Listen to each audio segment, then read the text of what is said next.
Show starts in 8 minutes. Yum, yum. It's time for a tasty and refreshing snack.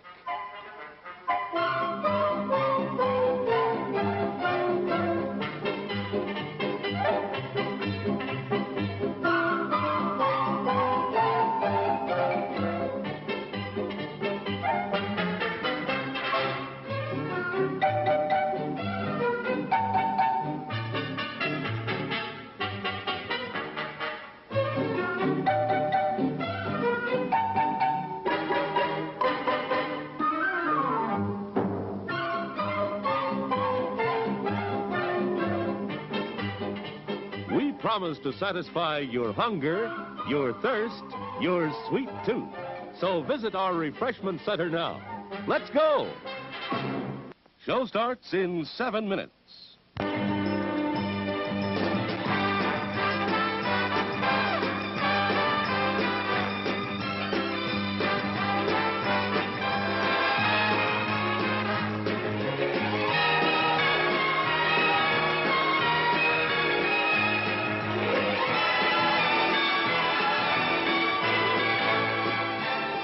It's refreshment time, folks. Taste that beats the others cold. Pepsi pours it on. Taste that beats the others cold. Pepsi pours it on. Yum, yum. It's a meal in itself. Our all-meat super dog. Enjoy one now. Show starts in 6 minutes. As everyone knows, rainbows usually have a treasure at the end. Let's follow this one and see if we can find the pot of gold. Father, and I suppose you've come to claim me treasure. Well, we'd like to see the gold first. Faith, and there's better than gold in here, me lad. No, just look here, no. Candy, refreshing soft drinks, popcorn, ice cream. Well, that's some treasure, but anyone can buy luscious treats like these at the snack bar. You don't tell me. Do you suppose you could get me a job as a snack bar attendant?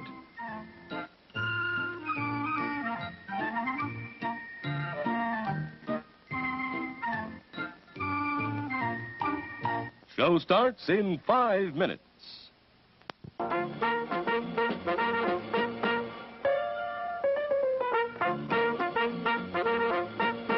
We're happy to have you with us this evening and want you to enjoy every minute of your stay here. And while you relax and stretch, visit our concession where you'll find something to please you. There are ice-cold drinks, delicious sandwiches, ice cream, coffee and snacks, and many other pleasing treats. Our foods are fresh and tasty, our drinks satisfying and refreshing. They're so good. You get more out of life when you go out to a movie. Show starts in 4 minutes. Visit our snack bar and treat yourself to some delicious Castleberry's pit-cooked barbecue sandwiches. Cooked the Castleberry way, slowly over open pits of glowing charcoal, then seasoned with a sauce that's zesty, yet delightfully mild to please the entire family. Also at the snack bar, you'll find popcorn and soft drinks and candy and French fries to go with your Castleberry's barbecue sandwiches. There's plenty of time before the movie starts, so visit our snack bar right now for Castleberry's pit-cooked barbecue sandwiches. Still plenty of time to come and be served at the refreshment center before showtime. Show starts in 3 minutes.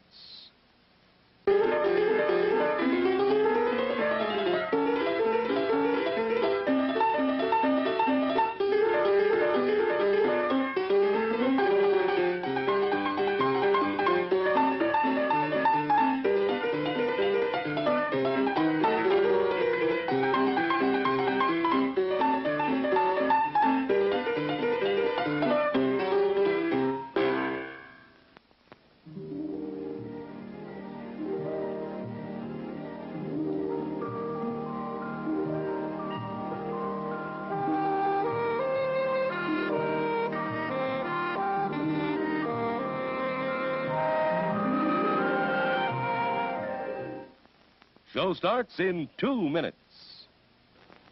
Your attention, please. All new hotshot electric in-car heaters have been installed for your comfort and convenience. Just insert heater through car window and turn on the switch. When leaving, please turn switch off and replace on speaker post. Warning, high voltage. For your own safety, do not attempt to repair or remove wires. Do not attempt to open heater unit. If you need assistance, please notify the theater box office or concession manager.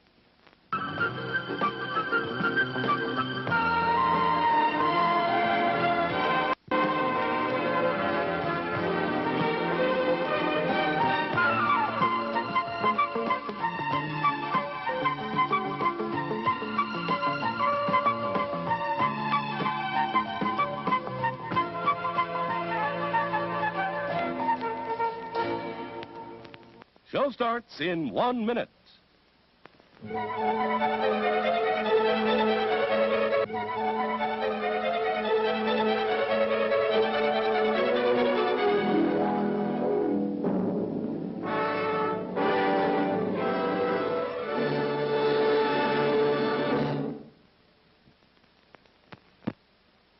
Please remember to replace the speaker on the post when you leave the theater.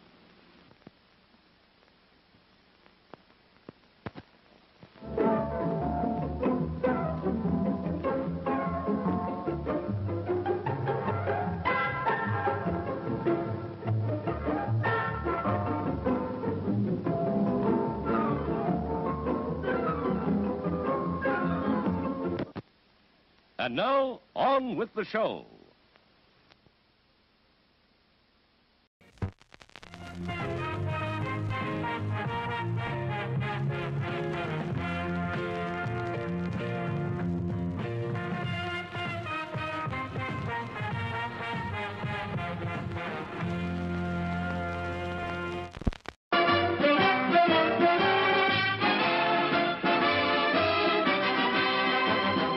Show starts in 8 minutes.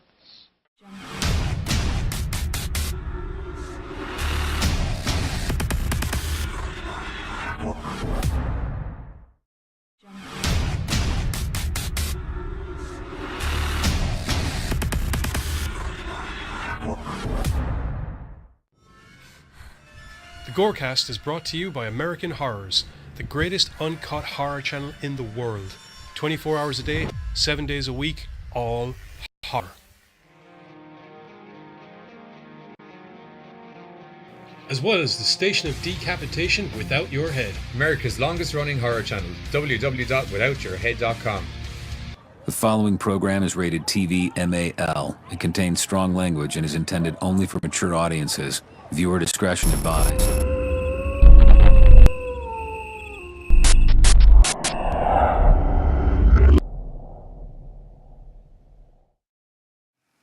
What's up, GoreCasters, and welcome back here to the GoreCast on a tilting the camera down slightly Sunday. Worked in there quite nicely, I thought. I suppose. Yes, I'm going to smoke in my pipe.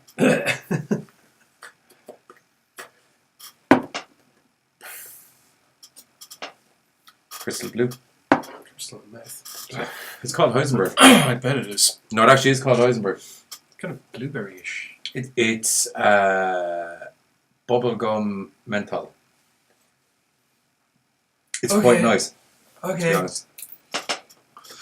It's quite nice. I'm going out to, we got news. I got some stuff that I need to share out because I haven't done the Twitters. You go do your We can both do this bit because I don't need to focus on plots. And I also need to put this on mute. I just realised because it's a miracle that a load of PUBG messages haven't come in already. Why won't you work?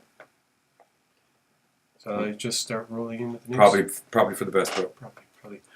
Trailer has dropped for a film called The Hole in the Ground, which, to be perfectly honest, looks like it's going to raise the fucking bar humongously for Irish horror. Humongously. Fucking humongously. Humongously. Made by A24, The Hole in the Ground appears to be an updated, modernised version of basically the old Changeling story. In this case, Sarah and her young son Chris have moved to the Irish countryside. Nice little house which has great big lovely forest out the back. Which Never good. Which unfortunately happens to have a great big motherfucking sinkhole in the middle of it.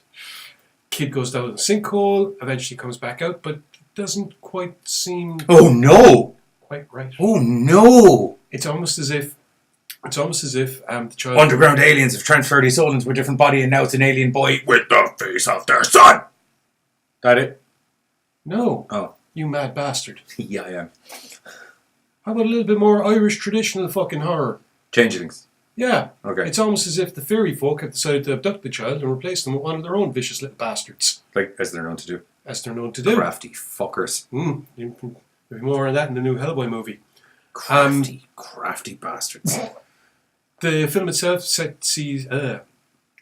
itself looks like a tense psychological thriller whereby Sarah ends up questioning her sanity and her own motivations, while at the same time quite emphatically telling everyone that this is not her kid. Something is very wrong here. The trailer delivers a whole host of very creepy and intense moments. Once again, 2019 kind of looks like it's going to be a return to the notion of the creepy kid. We got The Prodigy coming out this year, which looks like the new version of The Omen. And The Hole in the Ground looks like it's going to fit quite snugly into that. And personally, I think if it is taking because it's taking the kind of like changing approach, and because it's an Irish-made horror movie, kind of relying on Irish folklore, I think hopefully it'll set it apart from the Damien rip-offs that we're probably going to see crawling out of the woodwork. Don't get me wrong, I'm sure The Prodigy is probably going to live up to the same accolades as The Omen, but yeah, it's still trying to think of words. Okay. The Hole in the Ground is it's set to arrive exclusively exclusively on Direct TV January 31st, 2019, before opening in limited theaters on March the 1st. And to be perfectly honest, I can't wait to get a look at it because, like I said, the trailer itself looks all tense and atmospheric, and there's a couple of familiar faces in it, and I'm just delighted to see an Irish horror that looks like it's actually going to be worth a shite. Yes! It's going to be great fun. I'm still talking. I'm here. What's going on? Sorry. I'm here. Don't worry. I am here. I know you're here. You're right next to me. I can see you. Don't you patronise me with your words. You prefer if I patronised you with my actions? Oh, I feel that wouldn't be good for anyone concerned now, to be honest. Probably not. However, something that I'm sure you will get on board for. Netflix is getting sued again. I'm not on board for Netflix getting sued. I find it funny how they keep doing stuff, though.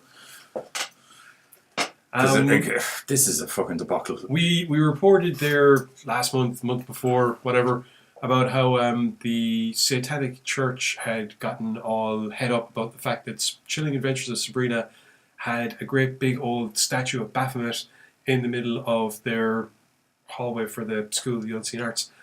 This time, it seems that the Black Mirror hit Bandersnatch. It was great. I'm going to say in the defence of the show, because I'd imagine they made enough money to cover what is an impending lawsuit. Because it was good.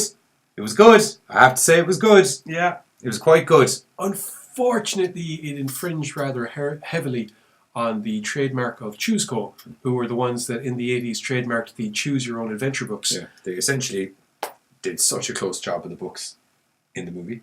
They say it in the film. The term Choose Your Own Adventure is indeed mentioned in Bandersnatch, which, is pretty much the concept of the film itself.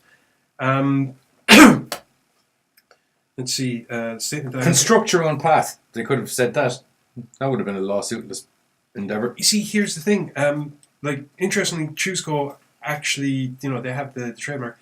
They claim they negotiated with Netflix in 2016 about using it, but they never actually gave them the license. So it sounds like Netflix are like, oh yeah, they're up for us doing it. We're just going to go ahead and do this, and we'll start it all retroactively. Let's see. Netflix has no license or authorization to use ChooseCo's trademark, and upon information and belief, use the mark willfully and intentionally to capitalize on viewers' nostalgia for the original book series from the 80s and 90s.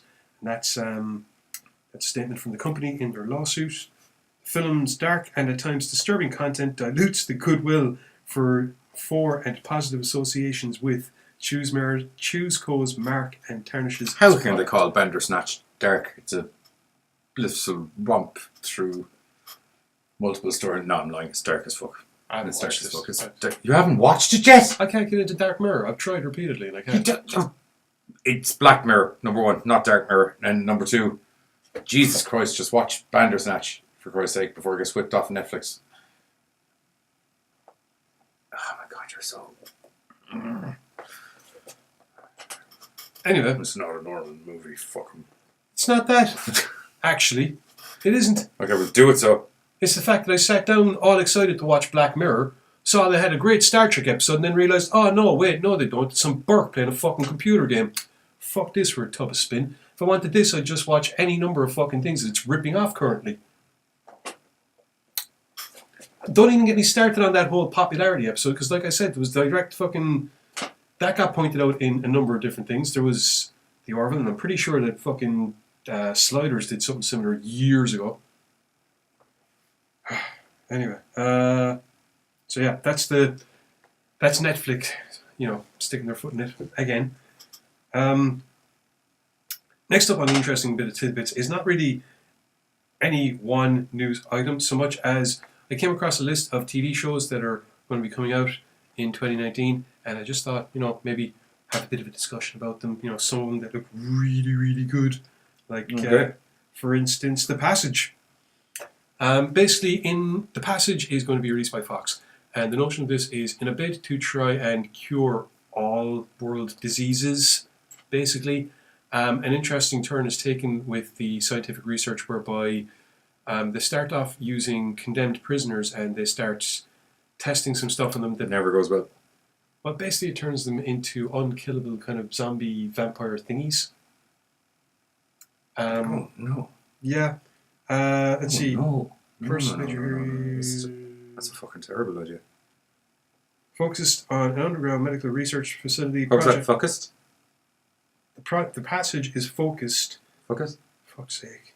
On an underground medical research facility, Project Noah, where scientists are working on a virus that they hope will cure all diseases but has the potential to wipe out humanity. Test subjects, death row inmates. When the virus turns the inmates into infectious vampires and the fate of humanity hangs in the balance, an orphan girl may be the only one who can save them. Basically, they determined that age is a key factor in people not turning into horrible monsters from this shit. So they figure, okay, well, we could always start, abducting kids and testing on them. Kids, zombies. We're done. We're at the next one. Military testing. What?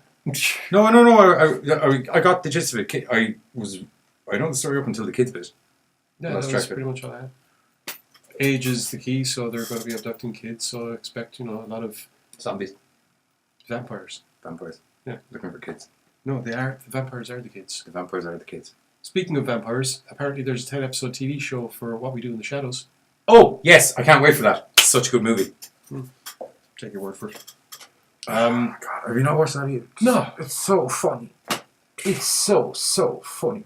There's like, is it dependent on cringeworthy humor whereby you're? No, it's dependent on actually really intelligent, really well thought out dialogue humor where they managed to do like a Big Brother style show, and the way in Big Brother they try and get one stereotypical type person of each group in, so everyone's represented, and then fuck a mental person in with the men. Basically, so there's literally all the archetypal styles of vampire all living in the same house, right from Nosferatu right up to the Twilighty modern day vampire. Oh, I'm so tortured. I don't want to eat them, but I need to eat them because it's the thing. Then there's the Vlad the Impaler one. Is just like go look at the sun. Rip their heads off and just blink on their face. Well, this series apparently is going to be following a whole new cast of characters who were sent to conquer America. And the Nosferatu one actually scares the shit out of the whole lot of them in the house. Anytime they have to bring him any mail or anything, the man's like, ugh, and he opens his doors. They're like, ugh. Oh, so it's very good, very intelligently done humour. Well, this is going to be following a completely different bunch of characters who apparently were sent to America 200 years ago and got a little bit lost and never made it out of New York. They were sent to conquer America. It's kind of like, funny. Worried now. They should have just done it like an episode, just do the movie but as episodes with different vampires. Yeah. Next up, and something I'm very much looking forward to, Swamp Thing. DC comic book character. Yes, that's right. Is there a movie? No, there's TV series. It's a TV series. There's a TV series. There was already 3 movies. They should go and mix in with Arrow and all of them as well. I know. I doubt it. God, but they're all in the same world. Except perhaps in a big crossover type crisis event. That'd be fine, yeah. That'd be fine. Are they going to use the theme sheet? Swamp Thing. You make my heart sing. No, I very much doubt it. No, probably not. This That's series a crying is shame. That would have been great. This series is set to follow environmental scientist Abby Arcane, who basically, where's it? Gothic romance stars Andy Bean as Alec Holland, the scientist tragically transformed into the beastly Swamp Thing. Crystal Reed stars as Abby Arcane, a researcher from the CDC who is sent to investigate a mysterious virus and finds herself falling for Alec in the process. And then, of course, Alec ends up getting kicked into the swamp. Well, dying getting kicked into the swamp. Yeah. Turns out the swamp is somewhat magical, coming back as the Green Avenger, which is basically Swamp Thing. And to be perfectly honest, I think a lot of this is going to be following Alan Moore's route. Evil! No. Demons. No, Jesus. Environment. Eco-zombie. Is that not evil? The Swamp Thing? No, he's not evil. Oh, sorry, you're talking about Swamp Thing. Yeah, sorry. Swamp Thing is basically going to be an eco-zombie. I thought you were talking about his nemesis. Well, you see, that's just it. I mean, in the cartoon he had him, but in the comics it was a little bit more void of feel because he had the entire DC continuity to choose from at times. Felix Faust could make an appearance every now and then, maybe. Yeah. He was in Constantine. The old guy. Oh, yeah. Yeah, there you go. Okay. Next up, Stranger Things Season 3. Yeah. Brightburn. We say hello to people. Yeah, go on. Okay. We need to go back. Oh, there's loads of comments. Okay, that's me. Derek O'Neill's in. Hello. Charlene Fitzgerald is in. Hello. Derek McKenna is in. He doesn't seem to show up on this thing for some reason, but I saw him say hello.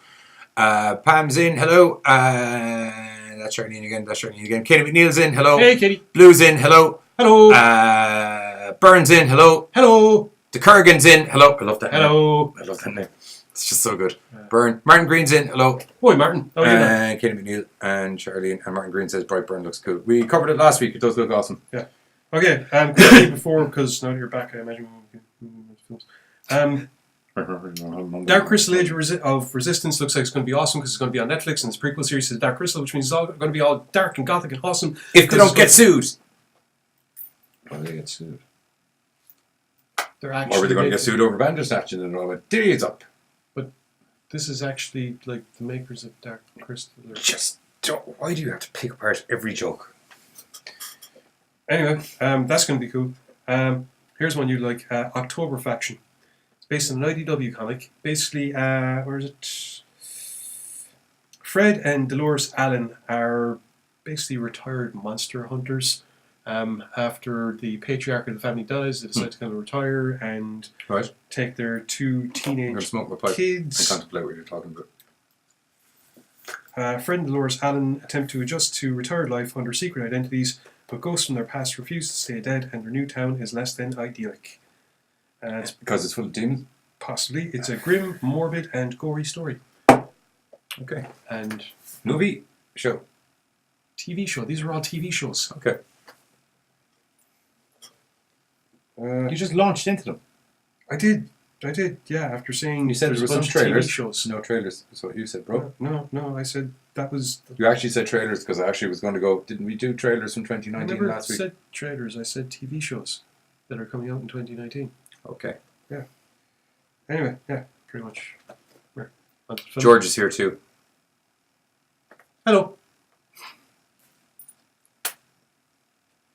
Anyway. Hello, George. On to the first of the films. What are we doing again? We're finishing with witches, starting with aliens? Yeah. Was that it? Okay, so, oh god. Okay, first up we have, we should have really discussed this before we went live. First up we have Fighting the Sky. Telling the story of a bunch of what I thought were amateur, but it turns out upon reading the... No, they're amateur. They're all in college.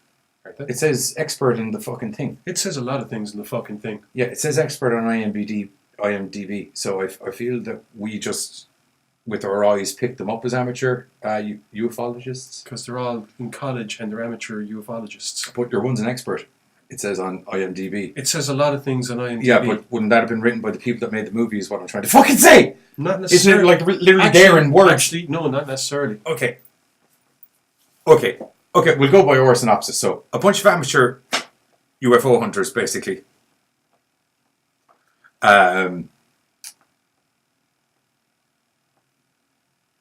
Go hunting UFOs? After the entire planet is mysteriously bombarded by strange sounds that seem to come from nowhere or space, a bunch of ufologists decide that they're going to get back their and some fantastically constructed Tupperware equipment. Whatever. They're going to get back their crusading leader, Lauren, who is not sure if she wants to be with that arsehole ex-boyfriend or not. Make up your goddamn motherfucking mind, woman! Because at the end of the day, apparently they can't do jack schnitt without her being around because they just fall apart without her. Because she's the expert.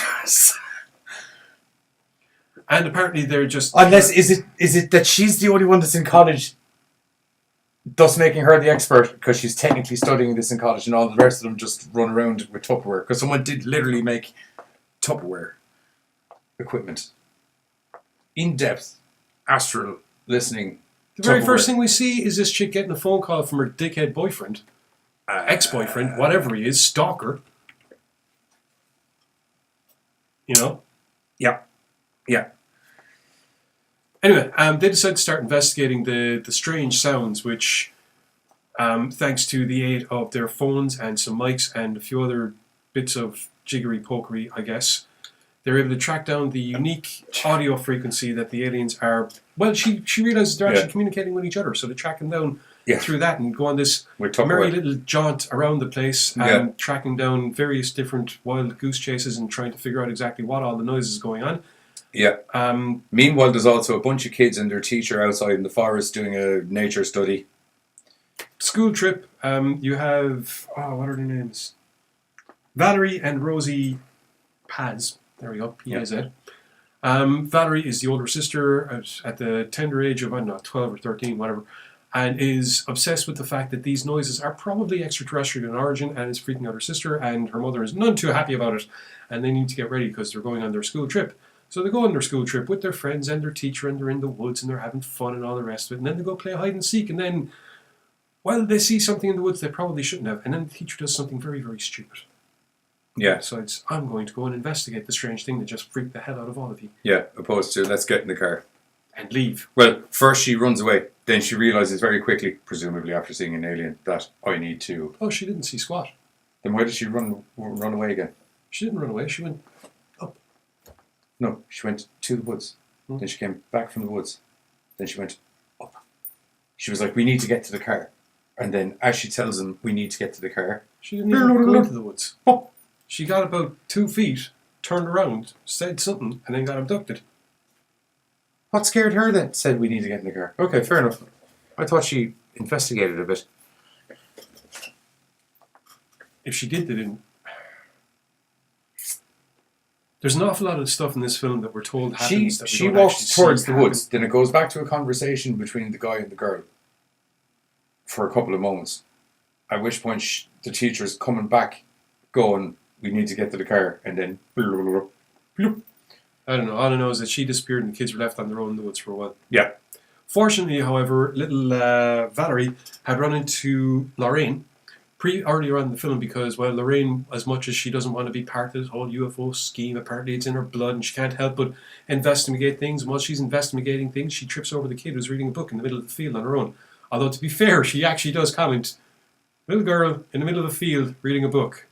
Because that couldn't go possibly wrong. Yeah. They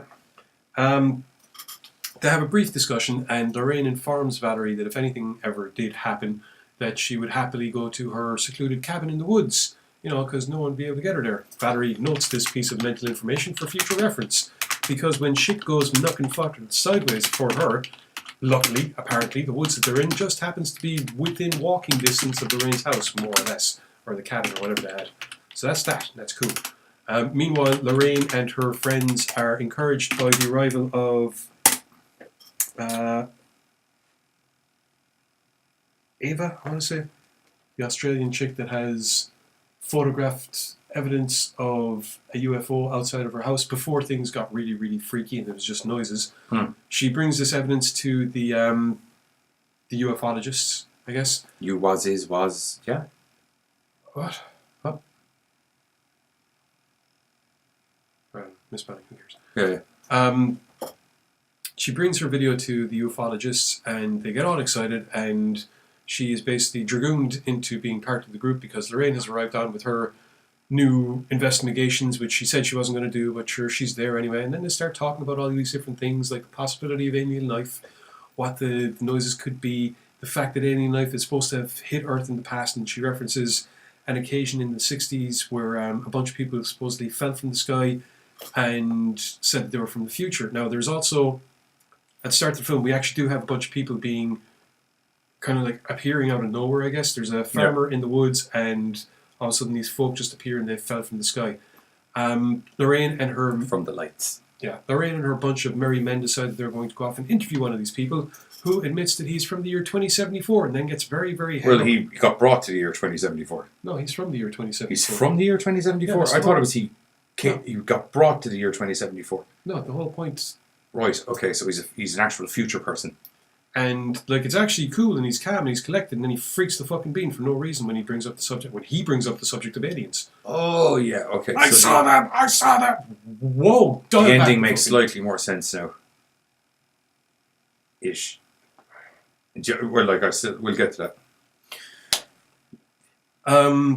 Yeah, the Lorraine and her group, after interviewing this guy, continue to basically use their phones and microphones to track down the source of the alien signals. Traveling west across the country as the signals are getting stronger, eventually brings them to the field where a UFO decloaks on top of them. Yeah. They all scream and run. You can't figure out why his drone won't fly more forward. It's because you're driving it clean into a UFO, mate. Or, as I believe it's supposed to be pronounced, UFO. I don't know. Anyway, they all panic and scream and run away. Yeah. Except Lorraine, who stands there for a couple of minutes screaming. Yeah, and then gets hit by the green light. Gets hit by the green light, then runs away. That's actually, that I know we don't sound enthused because it wasn't fantastic, but that's actually integral to the storyline later on. Is it? Because I thought it was what happened downstairs in the... where were they? Were they in the hospital or a factory or something? No, I'm pretty sure they blasted her with green stuff and then she got that... No, because they go into the factory or whatever it is and then they run into the dude and she gets caught, grabbed. Oh, yeah. We do eventually get to see one of these aliens. Which actually does look cool. If a little bit Creature from the Black Lagoon-ish, but still pretty good. Yeah. Yeah, it was pretty much the Creature from the Black Lagoon. Eventually, it's, you know, the world... Hey, sugar. Nuts. What? I'm going to go. Okay. Spot one. Also, while I have you interrupted, George, we cover old movies, new movies, good movies, bad movies, awesome movies, fantastic movies, and sometimes, occasionally, terribly shit movies. This isn't a terribly shit movie. It's a bad movie. It's not a terribly shit movie. It's a bad movie. I have seen much worse movies. There is a scene of absolute panic in a town where everyone is running around the place panicking. There's alien ships flying in the air. But there's no actual reason why people are running around panicking. Yeah, the ships are just... Well, I suppose... Look, you and I have watched a lot of sci-fi and horror, and you and I also have a childlike fascination that eventually is going to result in one of us dying. The reason that Hollywood and TV and all the rest of them have put out all these movies is to prep us for when the aliens come. Yeah. Yeah. So maybe they just got panicked by just seeing the ships. Maybe it's like they don't need full-blown Independence Day to happen to freak out a load of people. Do you know? Just because it worked for George Orwell. Fucking just because it worked in War of the Worlds. I'm not saying... I'm just saying that in the really real world, if a massive UFO, and several others of them, come to think about it, just started hovering over Limerick, it's safe to assume 50% of the masses are going to go fucking mental. The other 50% are going to look up and go, I want too many drinks. And then there's going to be not full 50%. There's going to be a 10% that are going to be like, I fucking knew it. It shouldn't be 10%. Though. I know it shouldn't be 10% because logistically there has to be aliens out there. But regardless, a lot of people think it's cockamamie. Ooh, caca. Nah, yeah, they'd rather believe in other people's imaginary friends. You know, white-bearded guys on clouds to tell you how you should live your life. Because that makes total fucking sense. Anyway, back to the film at hand. Eventually, Lorraine and her erstwhile friends would make it back to her cabin, where she runs into the kids who have made their way to the cabin. Yeah. And then we basically have ourselves a little siege situation for... Yeah, where there's an alien. One alien. So many ships. One alien. Like so many ships. Nothing goes boom. One alien. Nothing really dies. No. Just something gets... We can't get away at the end of it. I'll tell you what. We'll put on a trailer and then we'll come back and we can do our good points, bad points. How about that? We've done the synopsis of the movie pretty much up to the cusp of the storyline where we don't... You don't want us getting into it because... Bianca Rose Kuzner says, hello! And she also said hello earlier. Oh. She's probably saying hello to Bern or Mike or... Yeah, Mike. There you go. 50% would look CEX. 50% would loot CEX. Yeah. Why? Would they? Why? Would CEX is just where all the stuff went. If you were going looting, would you not where loot all the new shit is? Yeah, loot the new shit. Don't loot the robbed shit or not. Why would you want? Why rob the pawn shop where everything crap is gone? George Taylor. I like films where Bruce Willis dies immediately. What fucking movie is that? You mean Steven Seagal? I like films when Steven Seagal dies immediately. Yeah. Executive decision. Bye-bye. Oh, such good acting. We need a guy that's famous, but people would like to see get blown up pretty lively in the movie. Steven Seagal. Yeah. What? I can't even think of it. I can't even think of a... Bianca Rose Kuzner?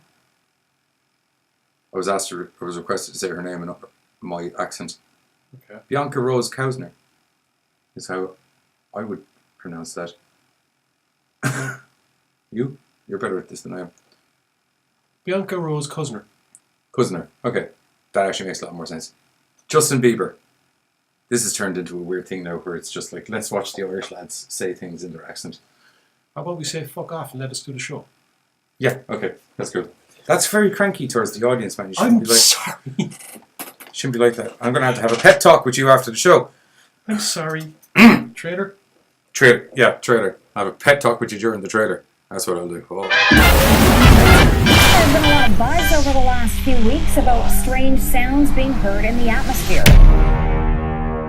They're coming from all over the place. Governments of the world don't know what's going on. What are they? The visitors. We are on to something. We followed one into the building. Everything stopped. The air became thick. It was like it wanted me to be afraid. Alright guys, headphones up. What? Fly directly above me!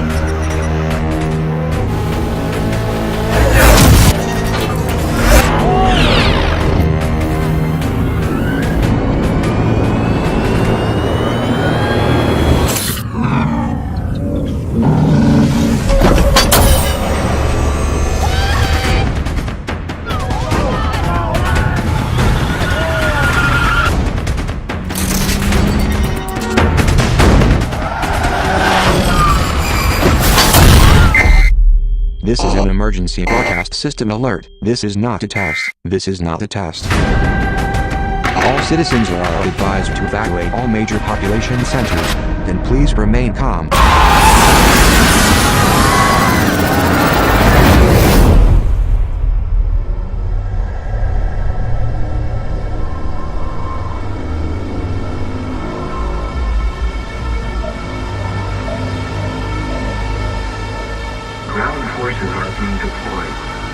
Citizens are advised to seek shelter in rural areas. Please lock all windows and doors. Ensure your family remains quiet at all times. Do not attempt to make contact. Do not to communicate with the invading force.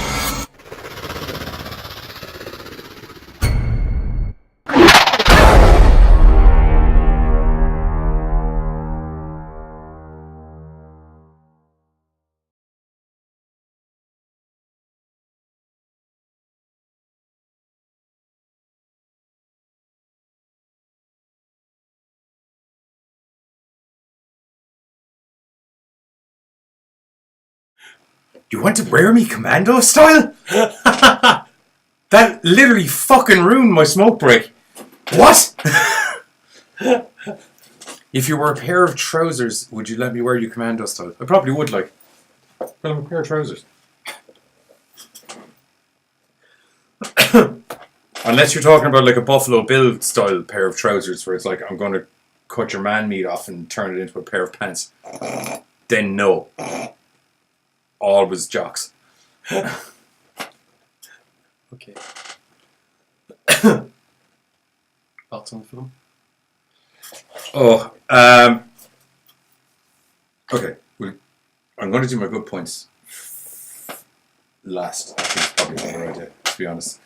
The movie was incredibly slow, and the storyline didn't particularly make sense.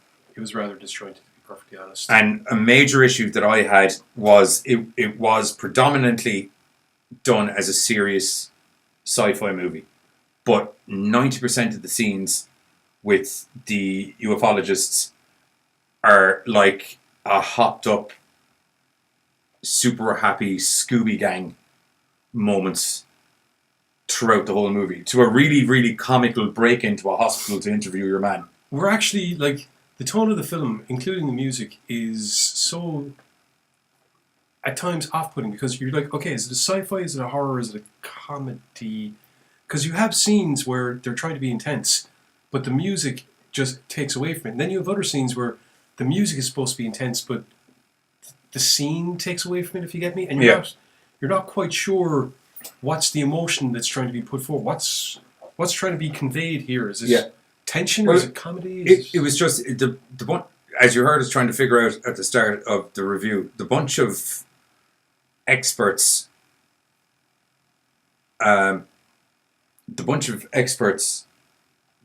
that are put forward to us at no stage are made out to seem like they really know what they're fucking doing at all, whatsoever.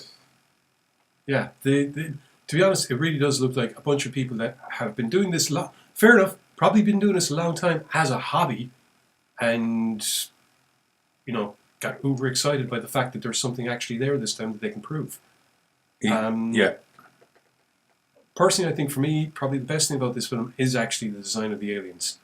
The costumes. Yeah, the alien looks dope as fuck. It actually does. Now, it's shot quite nice. Yeah. Everything looks good.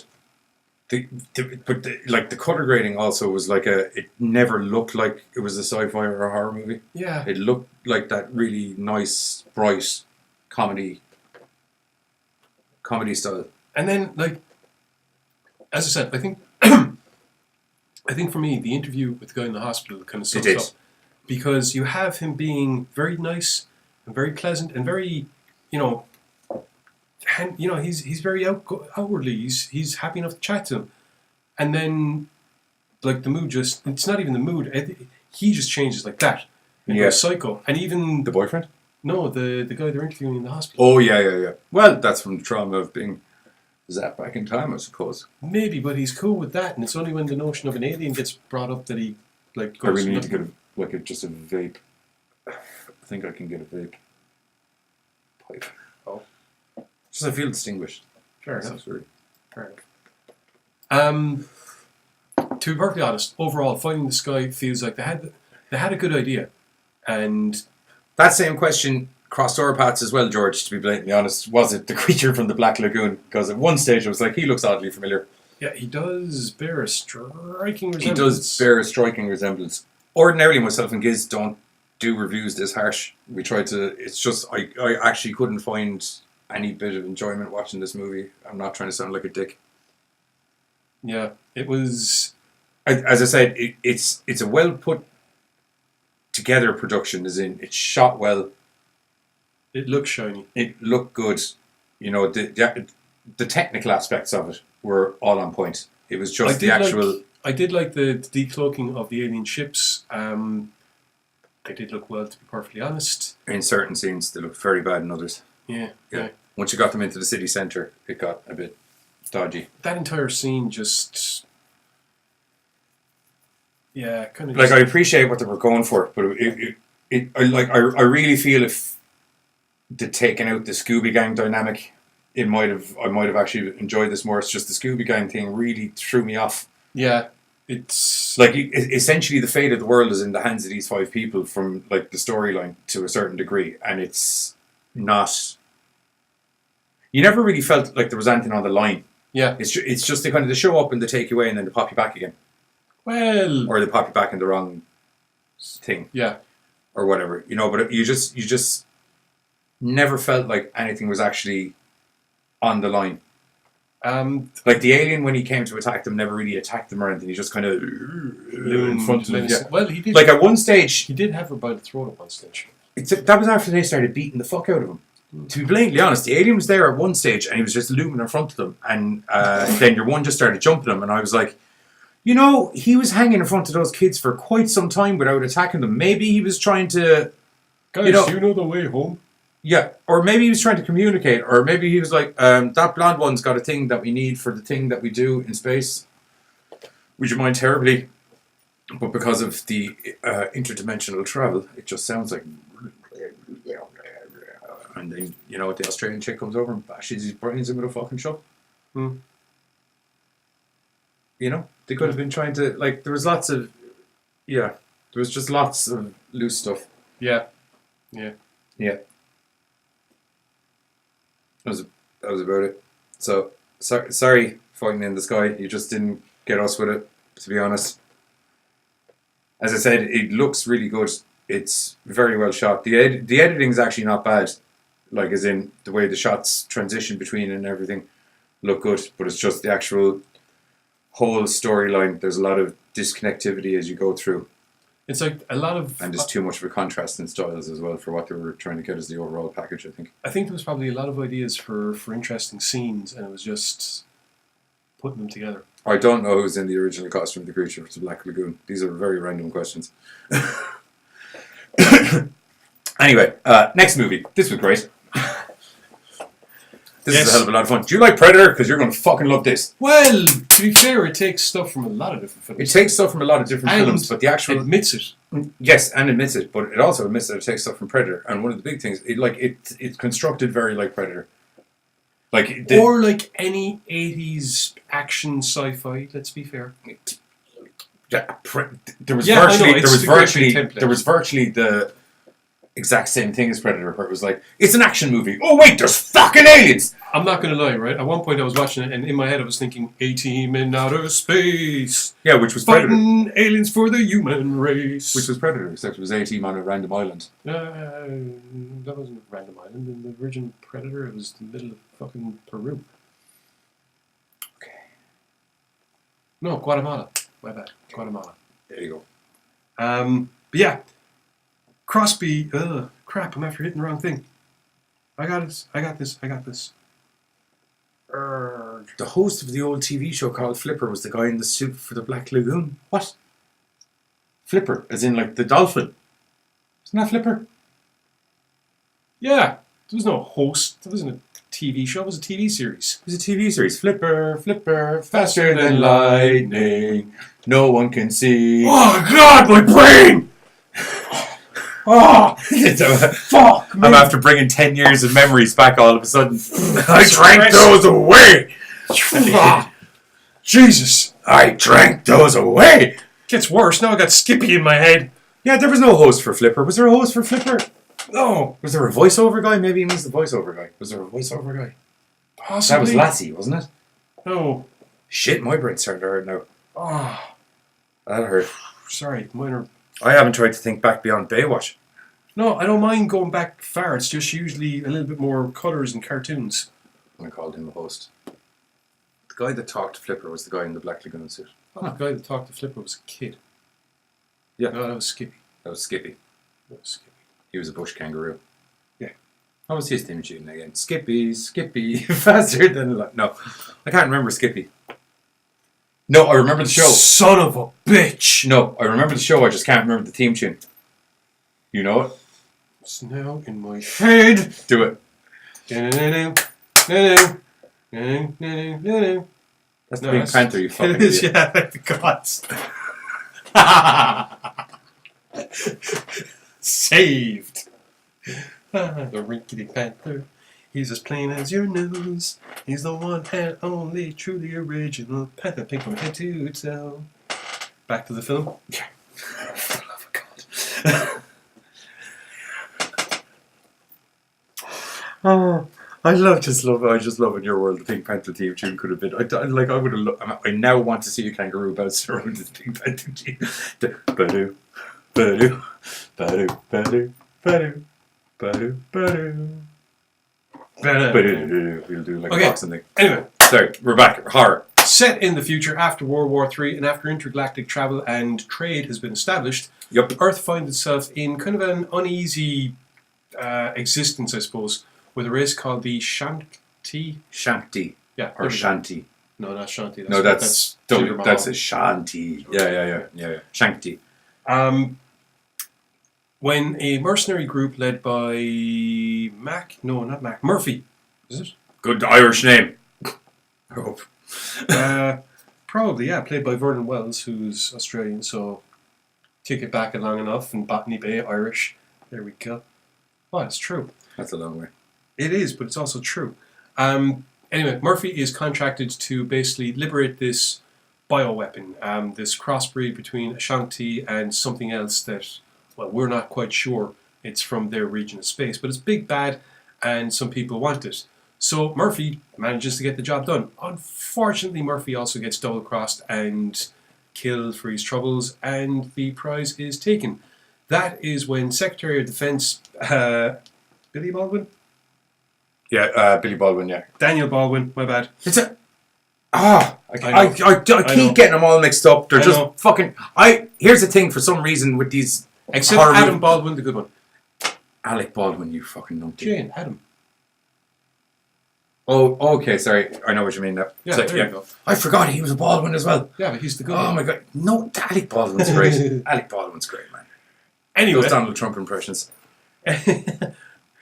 Daniel Baldwin, playing Secretary of Defense Weathers, contacts Adam Boss Riker, who is currently running a cafe, because apparently he is the man to get the job done, to put together a crack team to go after the people that basically made off with this crossbreed alien thingy and get it back, because, well, things could go pear-shaped in a lot of ways. A, it could set off an intergalactic war. B, someone could get their hands on it and turn it loose on Earth. C, who knows what other catastrophes could befall.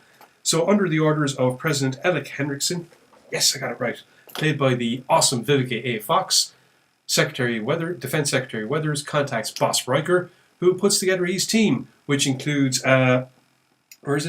Four Eyes Shift, Degenerate Jones, and Noob, who is the new guy on the team.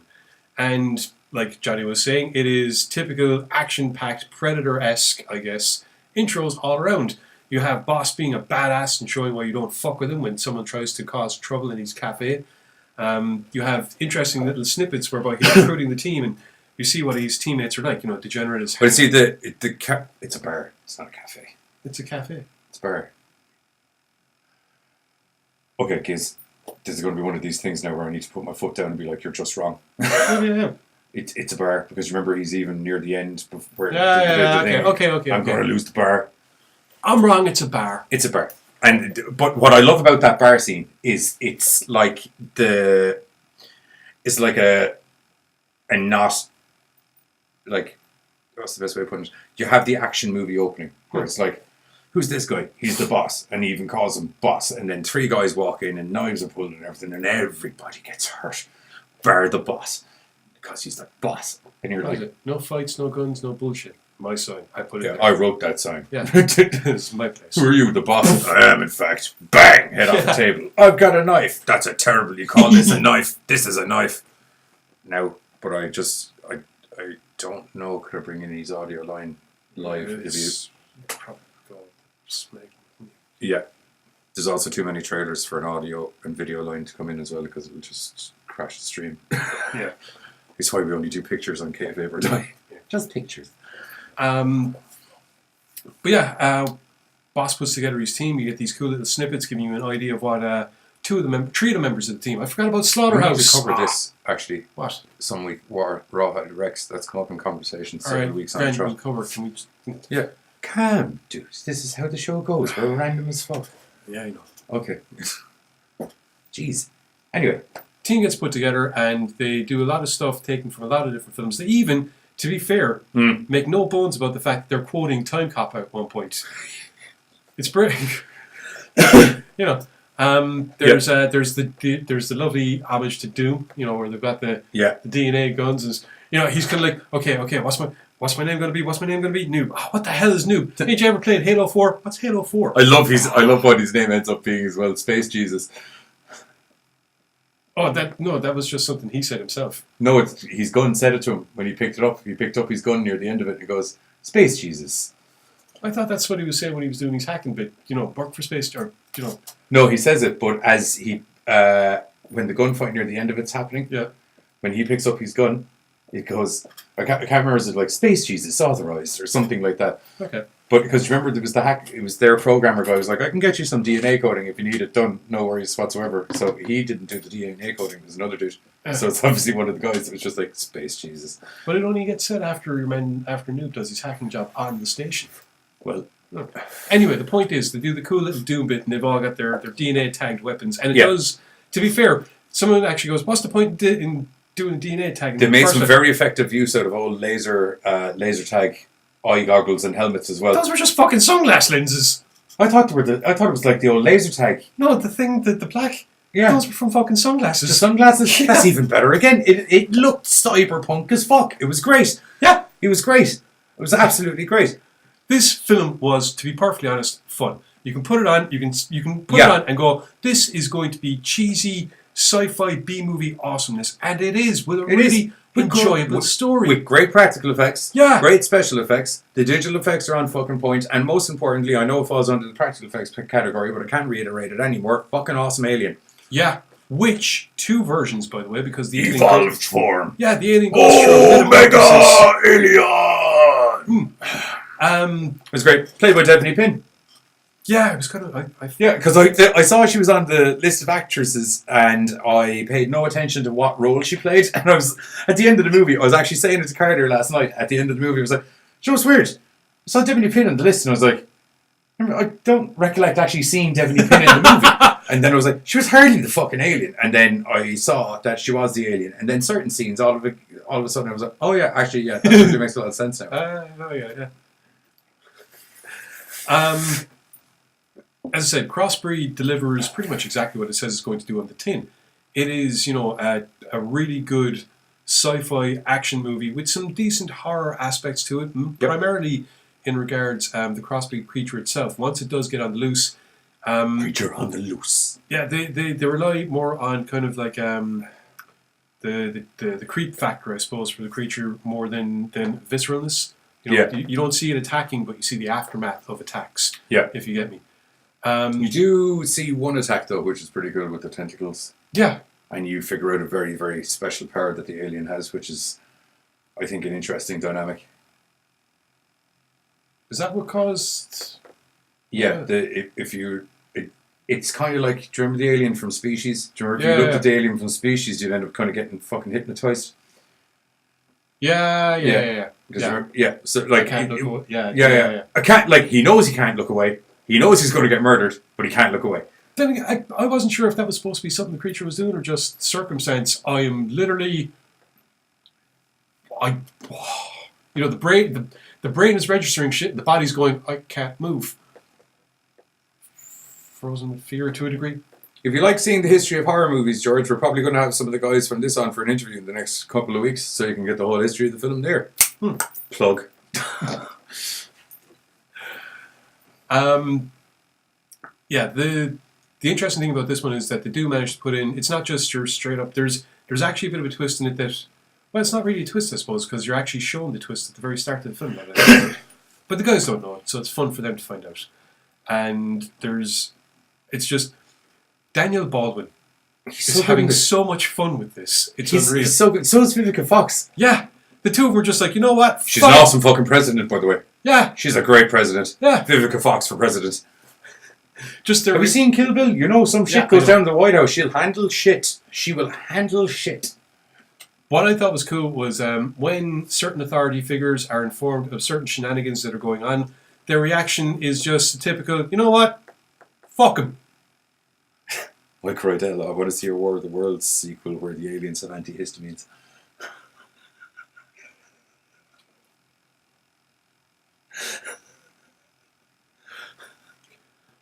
Unfortunately, If you want to see more weird theories like this, go over to the Vented Pictures on YouTube, people, and drop a like and a subscribe. Unfortunately, you did see a Elvira for president. I agree with that too. Unfortunately, you did see a piss poor fucking sequel where they did have antihistamines. Science? But unfortunately, in that film, water took them out.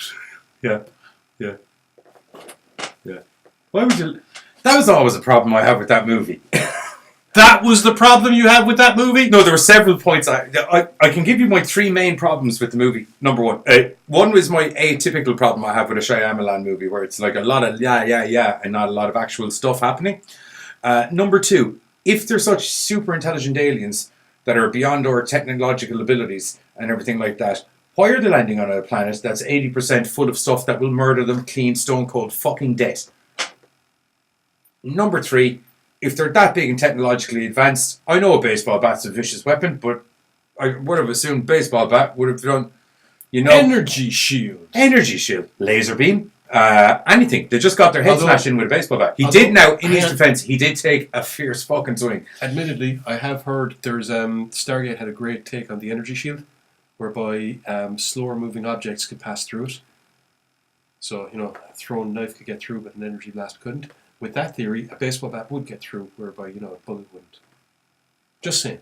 Okay. It was just a bit anticlimactic after all. I agree. There was 80%, not unlike the planet that they landed on, it was 80% full of just talking and weird shit in relation to the aliens, and then I felt I deserved a little bit more of a battle than one slap across the fucking head with a baseball bat, as good as it was.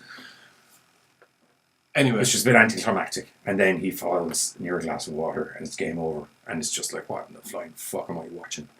Back to the film at hand, however, I think we can categorically say that the creature in Crossbreed is not going down with water or a baseball. No. She goes down in awesome action movie horror sci-fi ending that we won't say.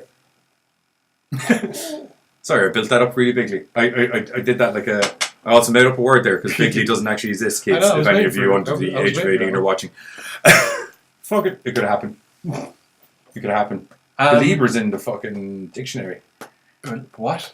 If memory serves me correctly, there was some weird pop star word that got actually introduced into the dictionary because it's become so used now. Anyway, get Joe Pesci. He would show you how to use that baseball bat. That's a true fucking story right there. You stupid fuck! Stupid fuck! On that note, roll into a trailer? Roll into a trailer, and then we'll do our good points and bad points. Not many bad points about this movie, to be honest. Do you have bad points about this movie? I actually really enjoyed this. One or two small things. Welcome to Sector 9, OTU Space Station. Gene splicing. Using alien DNA to benefit ours. You're about to do more for modern science on Earth than anyone has ever done in the last 500 years.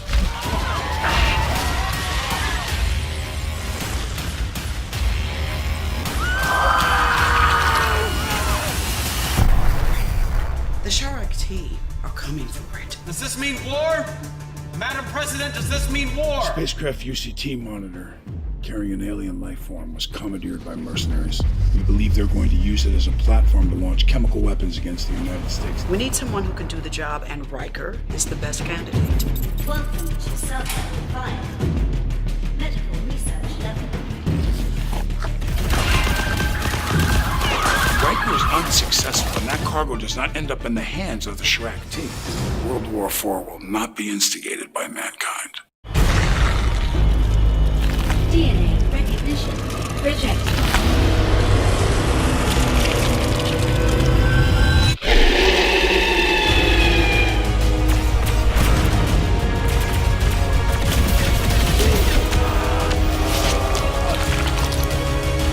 away. I can't look away.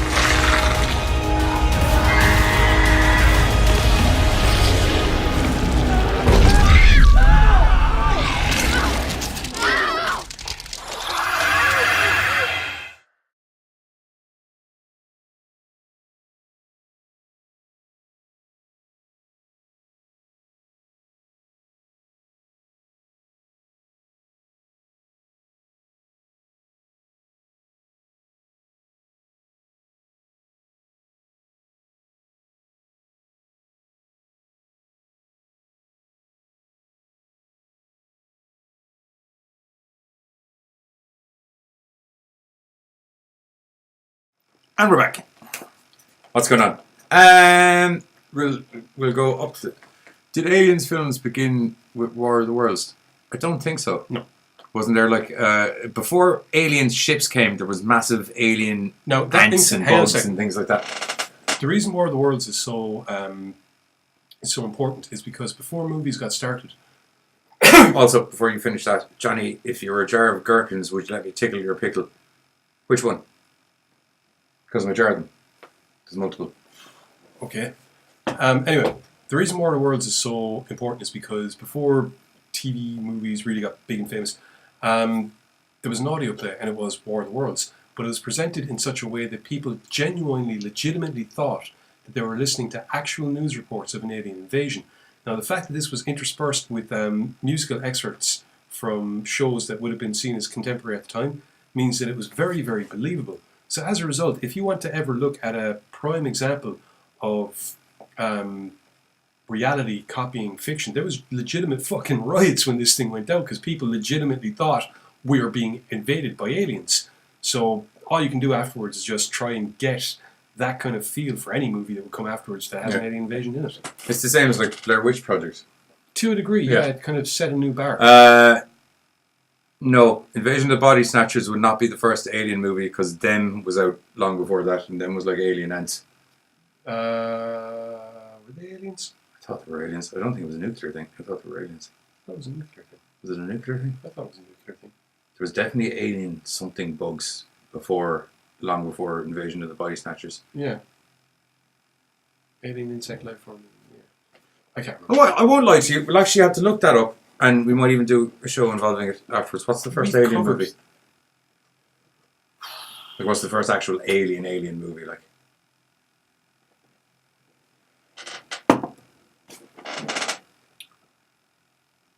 I have some fucking bugs from outer space thing in my head. 1950s. Earlier. The Blob? Oh, Blob could actually be. Was the Blob alien? Yeah, Blob was an alien, yeah. Alright, I'll look it up. We'll figure it out. Anyway, good points and bad points of Crossbreed. Graphics were on point. Yeah. Alien was on point. I legitimately thought we might be getting more sci-fi battles based on how cool the ships looked. The action movie sweaty man one-liner humor. Very, very much on point. The fact that Baldwin and Fox were having so much fucking fun with this. You can tell that they were actually, like...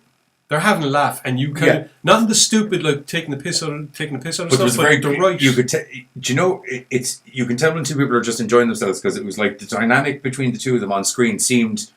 She really seemed like she was like she's supposed to, but like she really seemed like she was the president, and he was her right hand man. Yeah, and it was just that natural bit of 1-2. There's a bit at one point where she's addressing the UN or the intergalactic version or whatever. Yeah. And they're walking off, and just as they're walking off, you see Baldwin going peace like this. And you're looking at things like that, going, was he supposed to do that, or did he just throw it in because he thought it would look good? Because that fucking did look good. Yeah. It's great. It's so good. The only downside that I think this film suffers from is there are times when you are told about stuff happening rather than actually seeing it. Yeah. Like I said, in particular, the attacks of the aliens, you will see the alien hiding in the shadows, you will see the alien stalking its victim, you will see the alien lashing out, I suppose. And then you'll see maybe there was restrictions to suit and stuff that they just, instead of it looking shit and it's CGI, we'll just not do it. It's a distinct and move possibility, around, which we appreciate because otherwise it can sometimes sully a movie. Yeah, there was one fight scene that perhaps the restrictions as a result, it took away from the scene, I think, personally. But apart from that, overall, This film is just so much fucking fun to sit down and watch. It was absolutely. I really enjoyed this. I really enjoyed this start to finish. This was really good. Yeah, and weirdly enough, has the possibility of a sequel, I think. The ending would leave it open. Yeah. We'll put it that way. Yeah, there's the possibility we could get to see more and get to see the repercussions of this movie and get to see shit dialed up a bit. And yeah, I'd be willing to watch that. It's a full-blown alien debate going on here. It's very interesting. Xenomorphs are bugs to an extent. Because Byrne's saying the only bug alien she can think of is Starship Troopers, which is there's ones way before that. Yeah, Martin's right. Because of the carapace armor and because of their design, not to mention their hive mentality, Xenomorphs. And they essentially explode like a cockroach. It's just that what's inside is extremely acidic and will melt your fucking everything off. Yeah, it will. Yeah, including the front of your ship. Yeah. Whatever it hits, it's going on. Unless it lands on another alien, nothing. Well, there is one of the things in the Alien vs Predator books is that the reason predators are able to like chain them and stuff is because there's an alloy they've come up with that's resistant to the acid. That's why their claws. They're supposed to have claws that don't melt when they use them. That's interesting. Yeah. So yeah, that's that. That was all. Yep, that was that. Definitely go get this. Do you have the dates there? I can pull them up at the end. No, I thought I had it. Shit. I can pull them up at the end. It's fine. I'll pull them up at the end. We'll go through it. Okay, so before we go into our last movie, as everyone knows, it's Sunday. And conventionally on a Sunday, myself and Giz have a TV show on American Horrors. That's going to be on at 2:30 a.m. our time-ish and 8:30 p.m. CST-ish on American Horrors, where this week we're going to be reviewing a crazy movie that showed up in the American Horrors Film Festival called Cat Deck 3 in 2D! Fuck you. Which is absolutely just a fucking hoot to watch. It's great. It's trauma-tasticness to the height of the degree.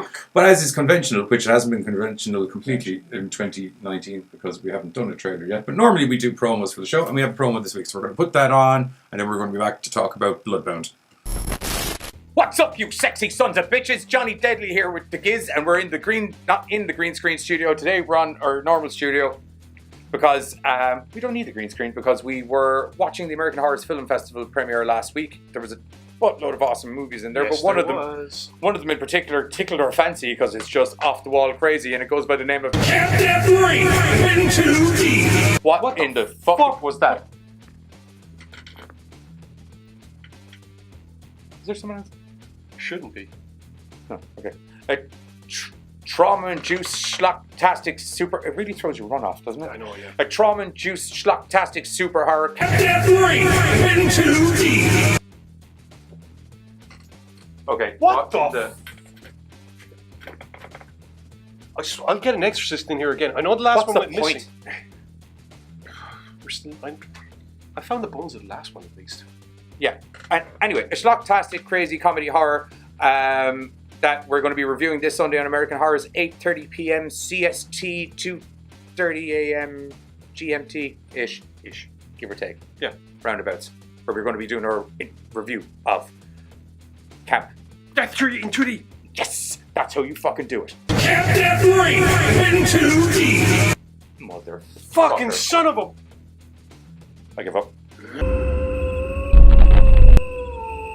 Cat Deck 3 in 2D.